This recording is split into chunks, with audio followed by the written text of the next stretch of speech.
So now let's do a buyer's profile.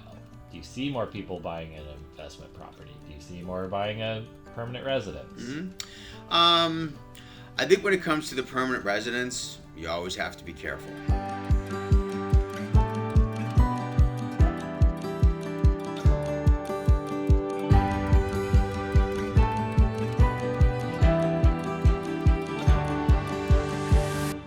People tell I talk with people, they love the shore. I love the beach, I love the shore, I want to live at the shore. Do you love the shore in June, July, and August? Because it's not the way that it is in December and January. We were out last night. That's not the typical weather in Cape May in June and July. I mean, we've got layers and hats, and it's like, my goodness, it's the one thing that I always used to say to my brother, because he actually, when he was here, he lived here a little bit full time before I did.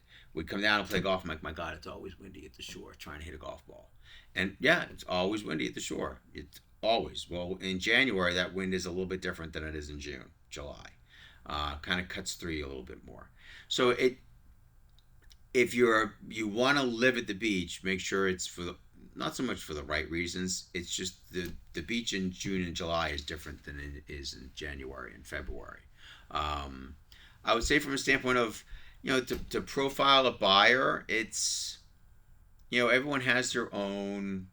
Whenever you talk to a buyer, it is their needs and wants. What are you looking to accomplish with your property?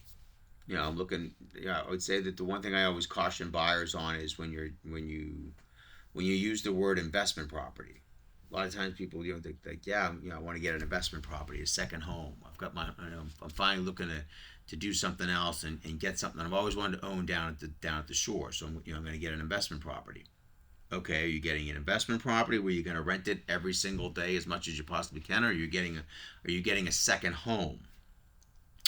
Because while they're both second homes, they're very different when it comes to the financial aspect of how you're purchasing it, taxes, and all that kind of stuff. So I think that's an important. You have to make sure that that's well defined when you start to move forward on that. Um, have you felt like the buyers, as the market has gone up Mm-hmm. faster than other real estate markets, Yeah. have you felt like the buyers have changed? Like you've had to have people with more money? No, I think that every single um, type of market, you have a specific type of buyer. Um, in 2020, 2021, not so much 2020, but like the end of 2020, 21, 2, it was best and finals, highest offer, waving this, waving that. That was a crazy feast or famine, type of buyer. Like you needed to have some thick skin there. Like you were going to take some shots. You were going to get, you were going to get bloody there because we had clients, 5, 6 offers in and not getting it. Um, They were also in a market where they were dealing with 3%, 4% interest rates. And then you go to 2023, end of 22, 23, 24, and now you have a buyer that's out and they're looking at property. Obviously, if you're purchasing cash, you don't fall into this category. But now you're dealing with a buyer they're dealing with 6, 7, 8% interest rates. So that's a different buyer there. So it's not that your buyer is changing, your buyer's criteria is changing for what they can afford.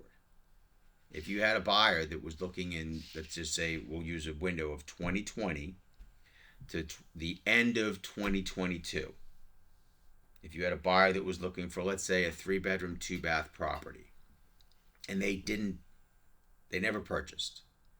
Now you have that same buyer that's looking between 2020, the end, 2022 to 2024. They're no longer looking for a 3-bedroom, 2-bath because their price point didn't necessarily, their ability to purchase didn't change. Yeah. But the price point to which they were looking has changed. So you have a different buyer looking at the 3-bedroom, 2-bath.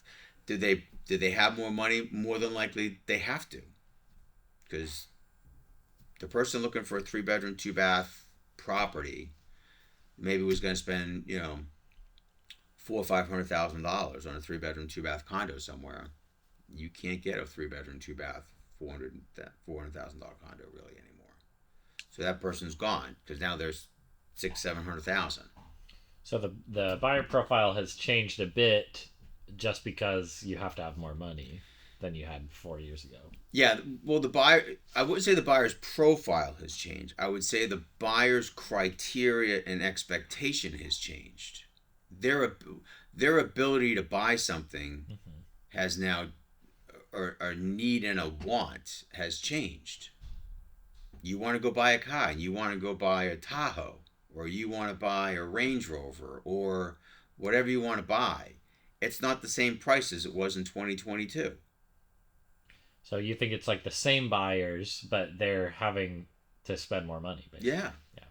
So they have to spend, that same buyer that's looking at a 3-bedroom, 2-bath from 2020 to end of 2022, they now have to have, that same buyer now needs to have substantially more money or substantially more buying power to purchase, a 3-bedroom, 2-bath in the current marketplace that we're in.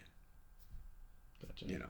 So I always talk to people. I always use the expression, I don't want you to be house broke. Yeah. This is your second home. So if your comfort level was $400,000 in 2021, 2022, is $400,000 still your comfort level in 2024, 2025? Because if it is, we have to adjust your criteria. You can't do a 3 anymore. Can you do a 2? Right. 2-2? That changes.